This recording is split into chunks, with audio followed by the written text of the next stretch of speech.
오늘 하나님 말씀은 이사야 12장 1절에서 6절입니다. 하나님의 거룩한 말씀을 함께 봉독하겠습니다. 그날에 내가 말하기를 여호와여 주께서 전에는 내게 노하셨사오나 이제는 주의 진노가 돌아섰고 또 주께서 나를 아니하시오니 내가 주께 감사하겠나이다 할 것이니라. 보라, 하나님은 나의 구원이시라. 내가 신뢰하고 두려움이 없으리니 주 여호와는 나의 힘이시며 나의 노래시며 나의 구원이심이라. 그러므로 너희가 기쁨으로 구원의 우물들에서 물을 기르리로다. 그날에 너희가 또 말하기를 여호와께 감사하라. 그의 이름을 부르며 그의 행하심을 만국 중에 선포하며 그의 이름이 높다 하라. 여호와를 찬송할 것은 극히 아름다운 일을 하셨음이니 이를 온 땅에 알게 할지어다. 시온의 주민아 소리 높여 부르라. 이스라엘의 거룩하신 이가 너희 중에서 크심이니라 할 것이니라. 아멘. 오늘 말씀 제목은 즐겁게 소리칠 줄 아는 백성이에요. 영상을 먼저 보시고 말씀을 이어가겠습니다.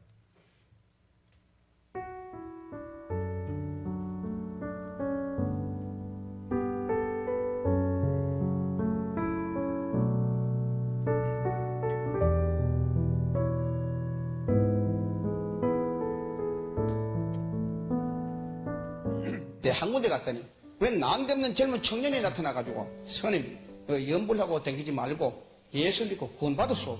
예수를 믿으면 영원히 사는 것이 구원입니다. 뭐요? 예수 믿으면 영원히 살아요? 당신 그런 거짓말하고 댕기면 당신 죽어 지옥에 12대문에 끌려가면 고통받을 거야. 그런 거짓말을 하면 안 돼.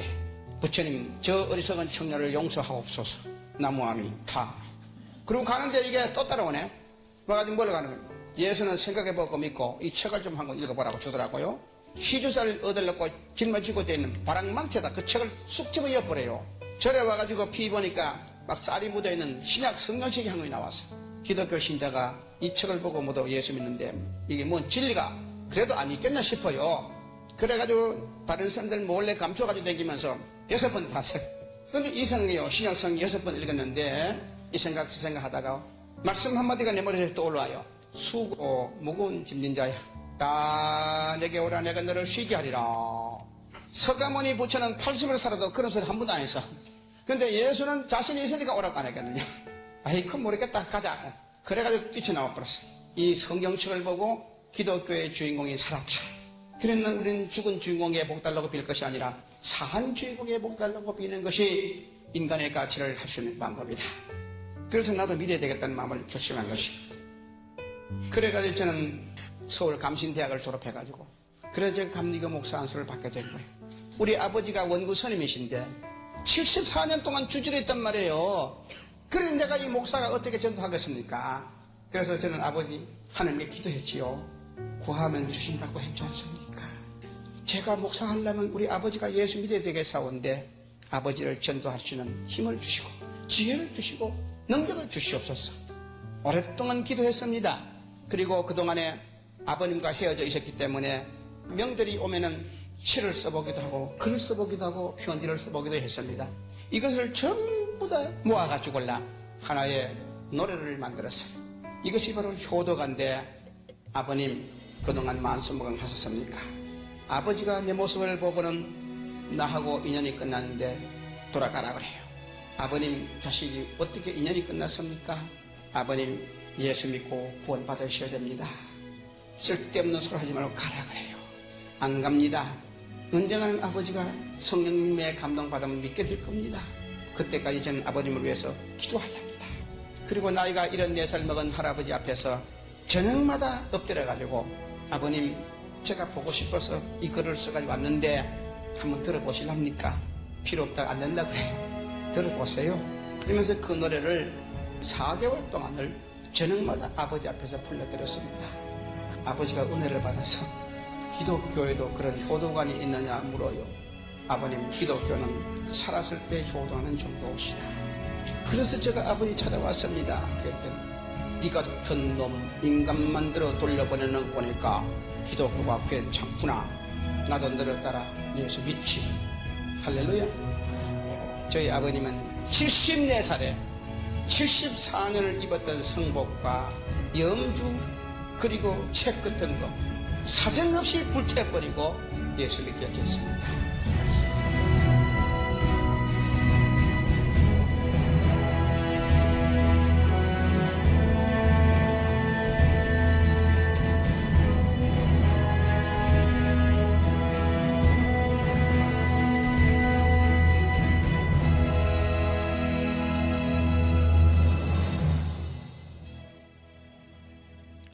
할렐루야. 우리 태선 스님 성경을 읽다가 그 예수님을 만났습니다. 마태복음 11장 28절 그 말씀, 수고하고 무거운 짐진 자들아 다 내게로 오라 내가 너희를 쉬게 하리라. 그러니까 석가모니 부처님 80을 살아도 그런 말 한 적이 없고 공자도 그런 말 한 적이 없는데 예수님만큼은 다 내게로 오라. 도대체 어떤 자신감이 있길래 자기로 오라고 하는가. 그래서 이 고백하신 대로 애따 모르겠다 하고 죽은 주인공이 아니라 산 주인공에게 복 달라고 비는 것이 옳지 않겠는가. 그리고 절에서 나와서 신학교를 가고 목사님이 됐습니다. 그리고 보신 대로 74살 아버님 스님을 또 전도해서 총 92명의 스님들을 전도를 했습니다. 우리 교회가 지난 한 주간 동안 온가족 특별 새벽 집회를 하면서 생수의 강이 흘러나오리라 주제로 말씀을 나누었습니다. 생수의 근원은 오직 예수 그리스도이십니다. 아멘. 예수님이 스스로 자신 있게 내게로 오라, 내게로 와서 마시라, 내게로 와서 쉼을 얻어라, 내가 하나님의 아들이다, 내가 그리스도다라고 분명히 선포하셨습니다. 너무 당당하게 그렇게 스스로 말씀하시는 것은 뭡니까? 자신이 있기 때문입니다. 그리고 진짜이기 때문입니다. 예수님이 온 우주의 창조자이시고 유일한 구원자이십니다. 예수 외에는 구원의 길이 없습니다. 사도행전 16장 31절 아까 화면의 맨 마지막이에요. 주 예수를 믿으라 그리하면 너와 내 집이 구원을 받으리라 하고. 아멘. 주 예수 그리스도를 믿으면 우리 모두가 구원을 얻는 줄로 믿습니다. 실제로 예수님이 이제 우리 주제 말씀처럼 생수의 강, 내게로 와서 마시면 생수의 강이 흘러 넘친다고 하셨고, 우리는 이 한 주간 동안 그 생수의 강이 흘러 넘치는 것을 체험했습니다. 특별히 생수의 강이 흘러 넘친다라는 말의 의미는 충만한 삶을 의미했습니다. 생수의 강이 내게 흘러 넘친다. 그것은 예수 믿으면 그냥 그저 그런 모습이 아니고 내 안에서 예수님으로 충만하고 성령님으로 충만하고 그래서 기쁨이 충만하고 감사가 충만하고 은혜가 충만한 그런 전혀 다른 삶의 모습을 말한다라고 했습니다. 그리고 이 충만한 삶은 어떤 사람들에게 주어지느냐? 주님에게 와서 마시면 되는데 그것이 예수님을 발견한다라고 표현을 했지요. 여러분 예수님을 발견하셨습니까? 아멘. 이렇게 예수님을 발견한 사람들에게 예수님의 충만함이 주어지는 줄 믿습니다. 특세 때도 나누었지만 어떻게 하면 예수님을 발견할 수 있느냐? 목마른 심령, 오늘 기도해 주신 대로 목마른 심령으로, 그리고 예수님께로 나아오고 예수님을 바라보고 예수님의 이름을 부르면서 시간을 좀 보내자 그랬습니다. 나의 주님, 나의 주 예수 그리스도, 사랑하는 나의 주님 하면서 보통 평균 한 30분 정도, 어떤 분은 그냥 주님 부르기만 해도 내 안에 주님이 충만해지시는 경우도 있을 거고, 어떤 분은 좀 생각이 복잡하시면 집중이 안 되면 1시간, 2시간 정도는 주님하고 불러야 충만해지실 수도 있을 겁니다. 어쨌든 예수님을 부르면 예수님이 내 안에서 반응을 하십니다. 내 안에 예수님으로 꽉 차지고 예수님으로 충만하여지는 것입니다. 우리 그리스 찬양대도 오늘 예수님을 찬양해 주셔서 직접적으로 감사해요. 주 예수, 주 예수, 주 예수밖에 누가 있으랴 할 때 저는 그때 그 찬양을 들으면서 예수님께 집중합니다. 그 순간에 저는 예수님을 바라보고 나의 주 예수님 불렀지요. 그때 그 순간에 나는 예수님으로 꽉 차는 것을 경험하는 것이죠. 여러분 이렇게 우리는 예수님을 발견할 수 있게 되는 것입니다. 그렇게 예수님 발견하면 기쁨과 감동을 경험합니다. 왜 그렇습니까? 이미 예수님은 임마누엘로 우리와 함께 하고 계십니다. 내 안에 계셨는데 우리가 소홀히 하고 투명인간 취급을 했던 것이죠. 그러나 내 안에 계신 주님을 부르고 또 바라보고 찾으면 발견할 수 있게 되는 것입니다. 밭에 감추인 보화를 발견하듯이 이미 보화는 있어요. 주님을 부르면 누구든지 발견할 수 있고 충만한 삶을 살 수 있다라고 하는 것입니다. 그리고 주님을 발견하면 할수록 주님이 점점 더 커 보인다고 그랬습니다.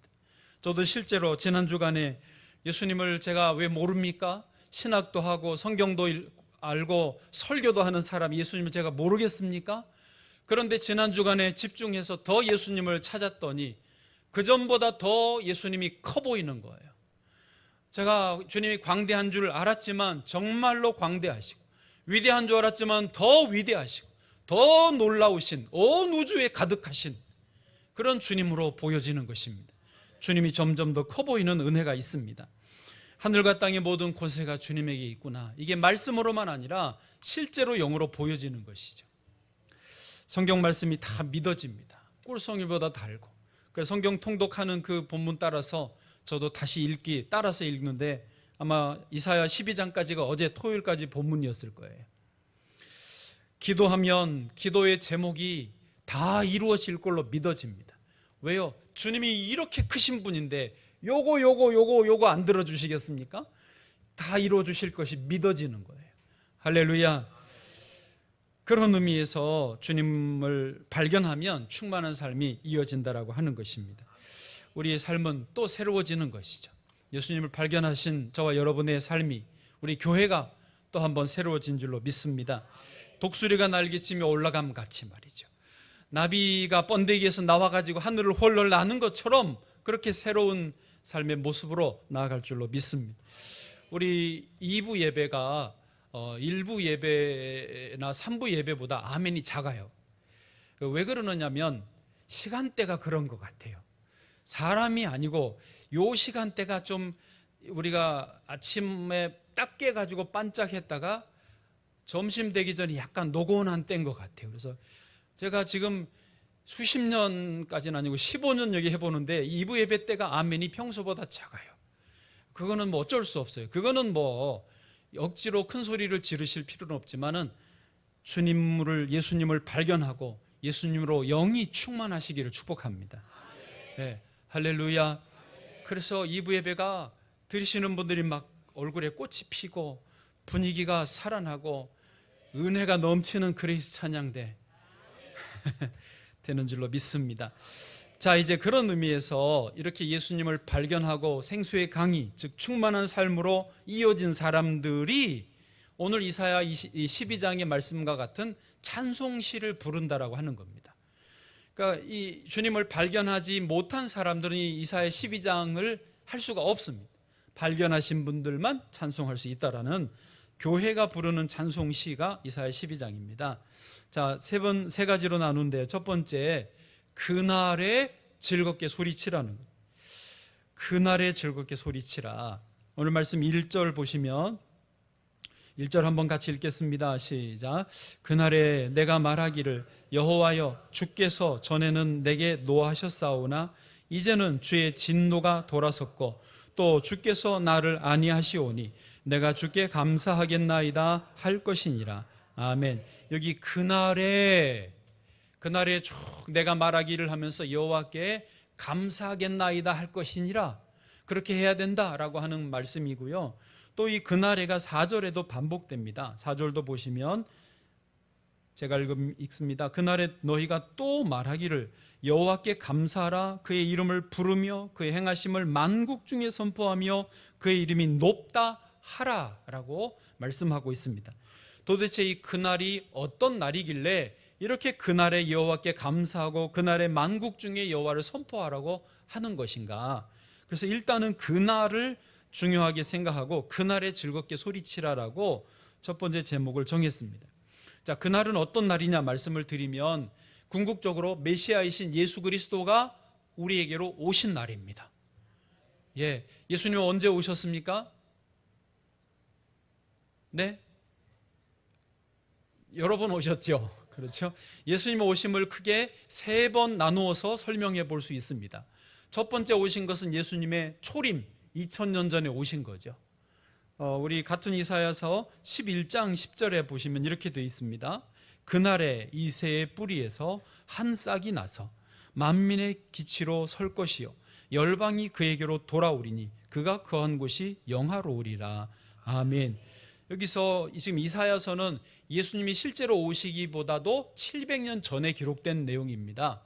그러니까 예수님 700년 전에 그날에 이새의 뿌리에서 다윗의 자손에서 한 싹이 나올 것이고 그분이 예수가 될 건데 만민의 기치로 서고 열방이 그에게로 돌아오리라. 그가 거한 곳이 영화로우리라 라고 이렇게 예언을 해줬습니다. 그리고 지금으로부터 2000년 전에 예수님이 실제로 이 땅에 오신 것이죠. 할렐루야. 예, 그게 예수님이 처음 오신 초림입니다. 그리고 건너뛰어서 3번째 오시는 건 언제 오시죠? 예수님의 다시 오심, 재림입니다. 네, 이렇게 주거니 받거니 하면 저는 참 좋습니다. 히브리서 10장 37절 잠시 잠깐 후면 오실 이가 오시리니 지체하지 아니하시리라. 아멘. 예수님의 예언의 마지막 남은 그 예언이 예수님이 다시 오시는 재림입니다. 그것이 성취될 때가 있을 줄로 믿습니다. 자, 그러면 이제 첫 번째와 3번째 했으니까 2번째는 언제일까요? 네, 부활, 예, 부활은 아니고, 네, 네, 언제 오시죠? 네, 죄송합니다. 개인적으로 나에게 오시는 날이 그날이 되겠죠. 예. 여러분, 예수님이 언제 오셨습니까? 처음 예수 믿을 때가 언제죠? 그때 예수님이 내게 오실 때죠. 예, 중3 때, 청년 때, 저는 중3 때 주님이 처음 오셨습니다. 그런데요, 우리 개인으로 오시는 걸 이 2번째라고 지금 말을 하는 거고요. 이 개인에게 오시는 예수님은 단회적이진 않더라고요. 한 번만 오시는 게 아니라 내가 느낄 때는 여러 번 반복될 수 있더라고요. 그러니까 저도 그런 의미에서 중3 때 처음 예수님이 오셨지만은 지난 주간에 특별 새벽 집회하면서 기도에 집중하니까 주님이 제게 또 오셨어요. 어쩌면 내가 나간 거죠.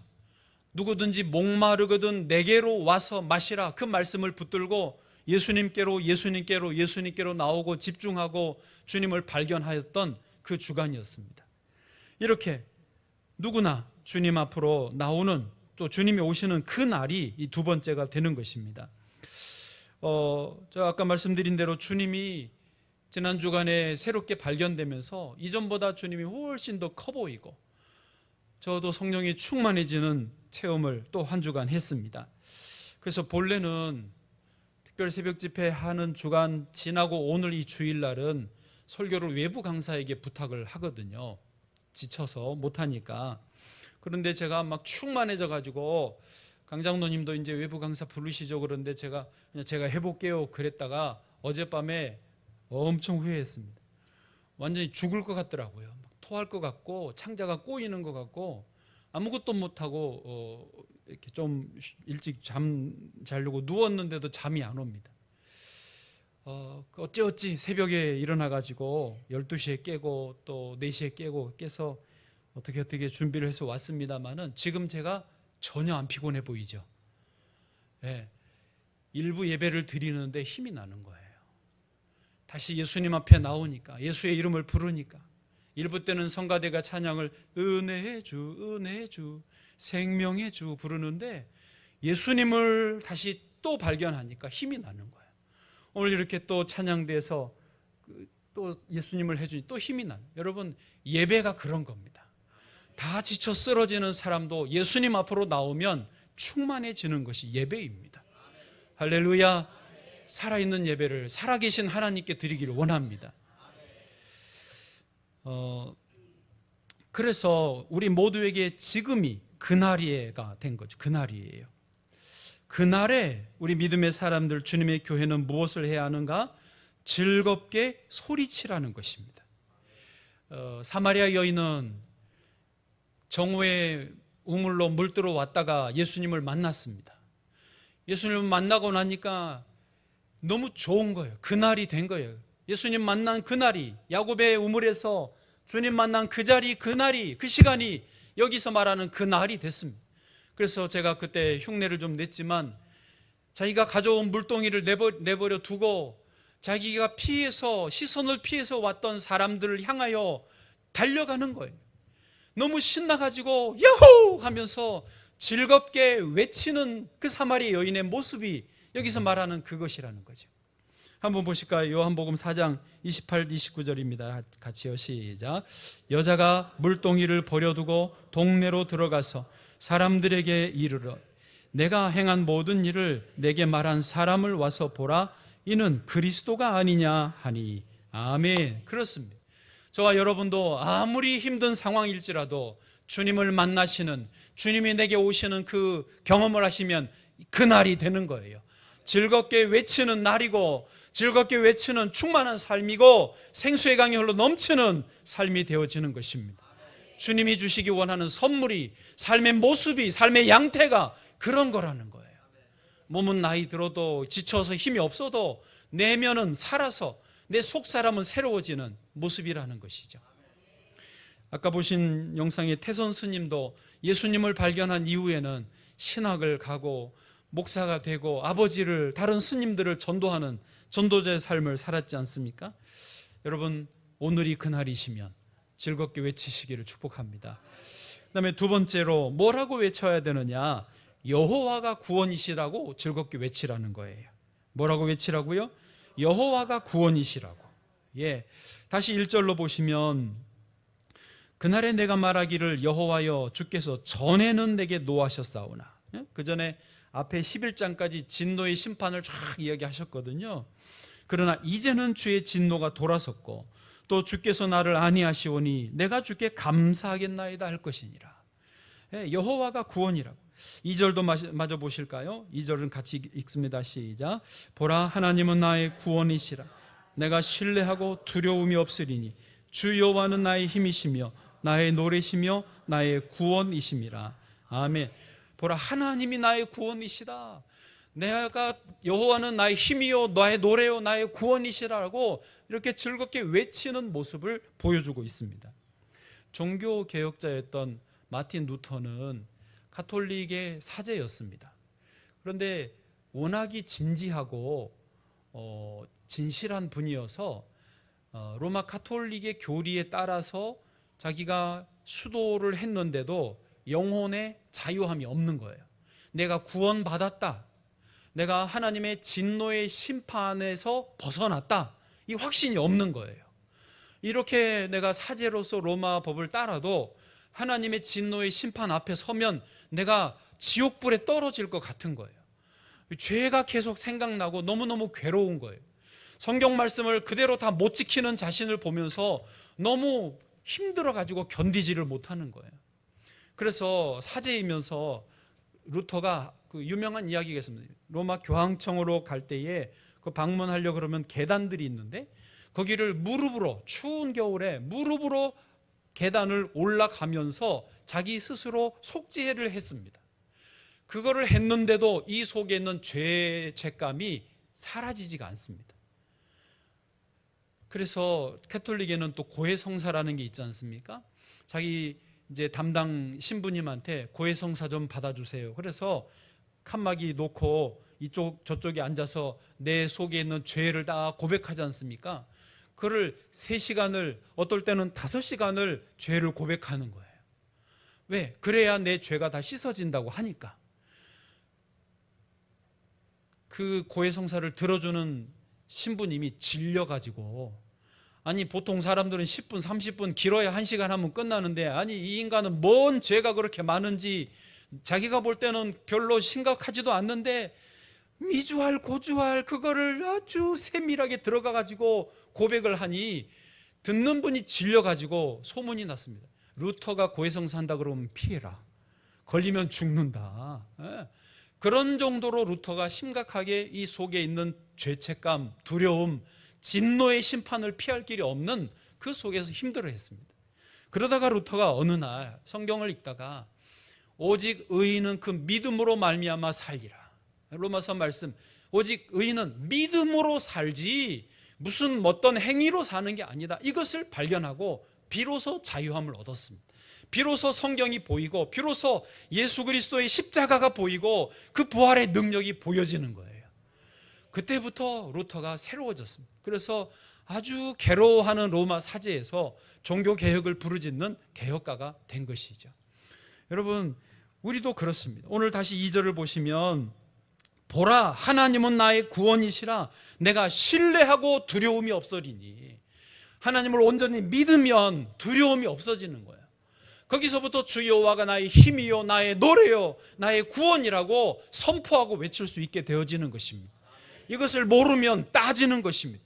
이것을 모르면 자기가 무릎으로 계단을 걸어가도, 이것을 모르면 사람 붙들고 3시간 5시간 이야기해도 안 풀리는 게 두려움이고 진노의 심판입니다. 그러나 예수 그리스도를 믿으면, 예수님이 내 안에 들어오시면 깃털처럼 심령이 가벼워지고 흰눈처럼 하얗게 되어지는 우리의 변화된 심령이 있는 줄로 믿습니다. 그것이 우리에게 있기를 축복합니다. 생수가 터지는 거죠. 생수가 말 그대로 인격이신 예수 그리스도께로 나오고 생수가 터지고, 그러면 감사하게 되고, 여호와가 구원이시다, 예수 그리스도를 믿기만 하면 구원을 받는다, 선포하지 않을 수 없게 되는 것입니다. 3절로 가보시면은요, 초막절의 의식을 이때 이렇게 이미 예고했습니다. 같이 읽습니다. 시작. 그러므로 너희가 기쁨으로 구원의 우물들에서 물을 기르리로다. 아멘. 특세 때 봤던 사진 한 번만 더 보시면 만화로 그려놓은 건데, 초막절에 유대인들이 저렇게 초막절 나팔을 불고요, 왼쪽 옆에 보이시죠? 위에서는 실로암 물가에서 물을 떠다가 생수를 이렇게 성전에 붓는 의식을 합니다. 저 행사를 늘 초막절 때마다 하면서 뭘 기념한다고요? 광야에서 하나님이 바위에서 생수를 터뜨려 주신 것을 기념하는 행사를 합니다. 그런데 이제 다시 오늘 본문 보시면, 그러므로 너희가 기쁨으로 구원의 우물들에서 물을 기르리로다 했습니다. 이게 얼마나 기쁜 일입니까? 그래서 기쁨으로 이것을 하라고 노래를 합니다.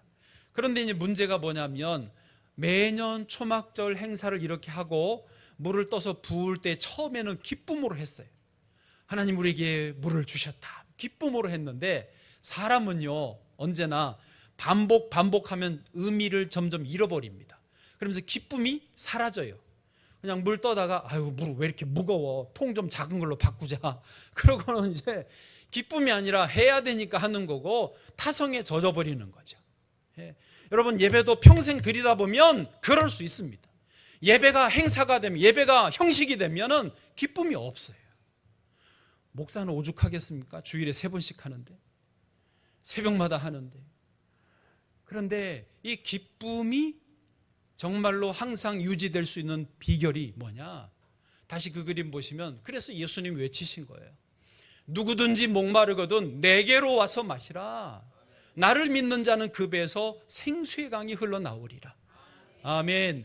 그렇습니다. 우리의 이 예배의 기쁨이 항상 유지될 수 있는 비결은요, 예수 그리스도에게로 나오는 거예요. 예수 그리스도를 발견하는 거라는 거죠. 예.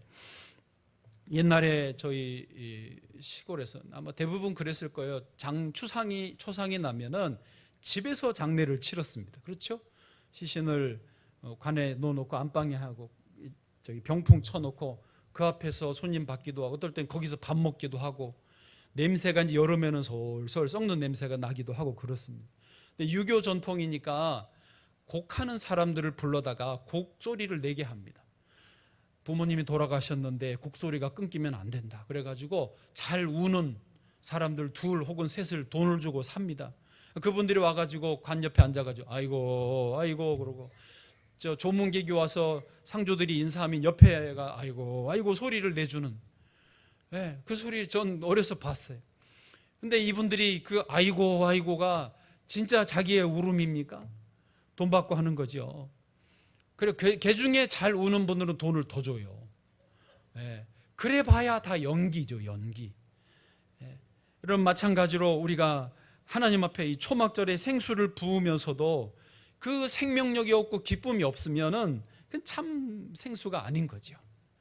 그러나 예수 그리스도를 의지하면, 생수의 근원 되신 주님이 계시면은 우리가 평생 수천 번 예배를 드려도 항상 기쁨이 넘치는 예배를 드릴 수 있을 줄로 믿습니다. 저는 우리 교회가 그런 의미에서 주일 1, 2, 3부 매 주일 또 새벽 예배마다 기쁨의 근원 되시는, 생수의 근원 되시는 예수님 때문에 기뻐하고 예수님 때문에 즐거워하고 크게 외치는 우리 교회 되기를 원합니다. 어제 토요일 이제 5번째 날 특번 새벽 집회를 마치고 청소를 하는데 늘 우리 청소하시는 분들 참 수고가 너무 많습니다. 저도 몇 주 전부터 이제 같이 조금 하는데 이게 보통 일이 아니에요. 그래도 말없이 안 보이는 데서 묵묵히 청소하는 분들이 너무너무 귀해요. 그런데 그분들은 사진을 못 찍었는데 한번 사진 보여주시면 사남성교회가 뭔 일인지 특세 끝나고 우리가 청소 참여하자 그래가지고 저쪽 교육관에서 밀대를 들고 다 오길래 서보시라고 내가 한번 찍어줬습니다. 회장님이 빠져서 따로 어디 가셨나 해가지고 본당에서 청소기 돌리는 거 보고 찍어줬습니다. 거의 평생 처음 하신 우리 사남성교회 이렇게 단체로 처음으로 참여해 주셔서 너무너무 감사해요. 평소에 하신 분들은 사진에 안 나오지만 저는 참 감사하더라고요. 이렇게 한 번이지만은 우리 청소하자. 그래서 참여하시는 게 이 여호와가 구원이심을 즐겁게 외치는, 소리치는 한 장면이라고 저는 보였습니다. 또 낮에 그리고 오후에 청소년부, 청년부가 저쪽 3층에서 찬양을 부르는데 4층에 있는 제가 찬양 소리를 듣는데 평소보다는 더 힘있게 들리는 거예요. 더 즐겁게, 더 신나게 영적으로 들려지는 경험을 했습니다. 뭐 제 기분 탓일지는 모르지만은 우리가 생수의 강이 흘러 넘치는 교회가 되어서 찬양 소리도 힘있고 주님을 향한 섬김과 봉사도 힘있게 기쁨으로 드려질 수 있기를 간절히 소망합니다. 마지막 세 번째로 이제 뭐라고 또 즐겁게 소리쳐야 되느냐? 여호와의 행하심을 온 땅에 즐겁게 소리치라는 거예요. 온 땅에가 방점이 있습니다. 4절 말씀 다시 보시면 그렇게 되어 있습니다. 그날에 너희가 또 말하기를 여호와께 감사하라. 그의 이름을 부르며 그의 행하심을 만국 중에 선포하며 그의 이름이 높다 하라. 거기 만국 중에 선포하라. 그러니까 하나님은 이 구원의 소식이, 하나님이 행하신 일이 이스라엘 안에만 머무르는 걸 원하지 않으십니다. 우리가 은혜 받은 것이, 생수의 강물 터진 것이 교회 안에만 있는 걸 원하지 않으십니다. 만국 중에 열방 가운데 퍼져나가기를 원하시는 것입니다. 5절도 역시 그렇습니다. 5절도 여호와를 찬송할 것은 극히 아름다운 일을 하셨음이니 이를 온 땅에 알게 할지어다. 이게 하나님의 명령이고 하나님의 뜻입니다. 특별 새벽 집회를 통하여 하신 일을 세상에, 온 땅에 알게 하기를 원합니다. 이것은요, 예수님이 마지막 지상 대명령으로 주신 말씀과 연결되어 있습니다. 마태복음 28장 18절에서 20절까지 말씀하십니다. 예수께서 나와 일러 가라사대 하늘과 땅의 모든 권세를 내게 주셨으니 그러므로 너희는 가서 모든 민족을 제자로 삼아 아버지와 아들과 성령의 이름으로 세례를 베풀고 내가 너희에게 분부한 모든 것을 가르쳐 지키게 하라. 볼지어다 내가 세상 끝날까지 너희와 항상 함께 있으리라 하시니라. 아멘. 여러분, 주님은요, 주님의 복음이 땅끝까지 전해지기를 원하셨습니다.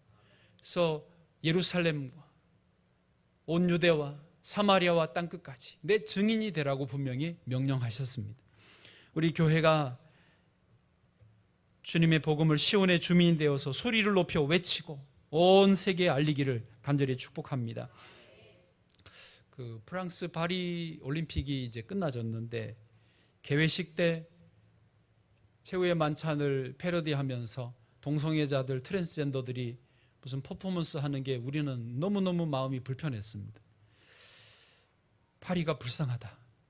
프랑스가 불쌍하다. 사실은 그런 마음이었는데 끝나고 이제 조금씩 하나님의 사람들이 그 와중에도 하나님 영광을 드러낸 소식들이 나중에 들려오고 있습니다. 한 예로 여자부 400m 허들 경기에서, 장애물 경기에서 결승전에서 세계 신기록을 달성하고 금메달을 딴 분이 있었습니다. 이분이 미국의 시드니 맥러플린이라고 하는 선수인데, 여자 선수인데 그 남편도 운동선수예요. 미식 축구 선수고 미국의 그레이스 커뮤니티 처치에 출석하는 아주 신실한 신앙인 부부입니다. 그런데 이 신기록을 달성하고 금메달을 따니까 얼마나 감격스러운 순간입니까? 그럴 때 MBC 방송 기자가 와가지고 인터뷰를 한 거죠. 지금 기분이 어떠세요? 어떻게 이렇게 할 수 있었습니까? 물으니까 그 맥러플린이 세계 신기록을 달성한 그분이 순간적이지만은 이렇게 대답을 합니다. 나는 신기록을 예상하지 못했습니다. 내가 이렇게 잘할 줄 몰랐다는 거예요. 그러면서 하나님을 찬양합니다. 그리고 그분은 무엇이든지 할 수 있습니다. 예수 그리스도 안에 있으면 모든 것이 가능합니다. 빌립보 4장 13절 말씀을 인용한 거죠. 그것을 순간이지만은 그 인터뷰하면서 하나님을 찬양하고 그분은 모든 것이 가능하고 그리스도 예수 안에서는 모든 것이 불가능이 없다라고 선포하는 것이 방송을 통하여 모든 사람들에게 전해졌습니다. 하나님이 기뻐하시는 장면이죠. 하나님이 하신 일을 우리끼리만 누리는 것이 아니라 나누고 하나님의 영광을 드러내는 것입니다.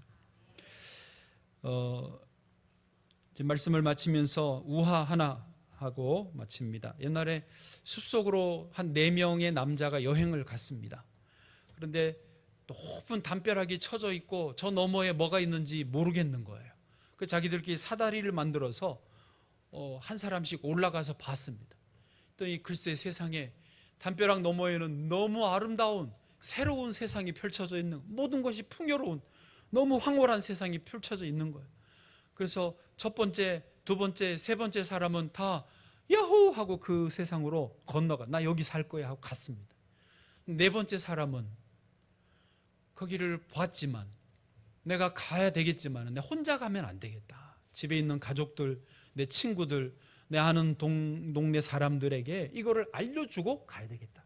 그래서 거기 두고 이 사람은 돌아와서 다 알려서 사람들과 함께 이 사다리를 건너 새로운 세상으로 갔다라는 이야기입니다.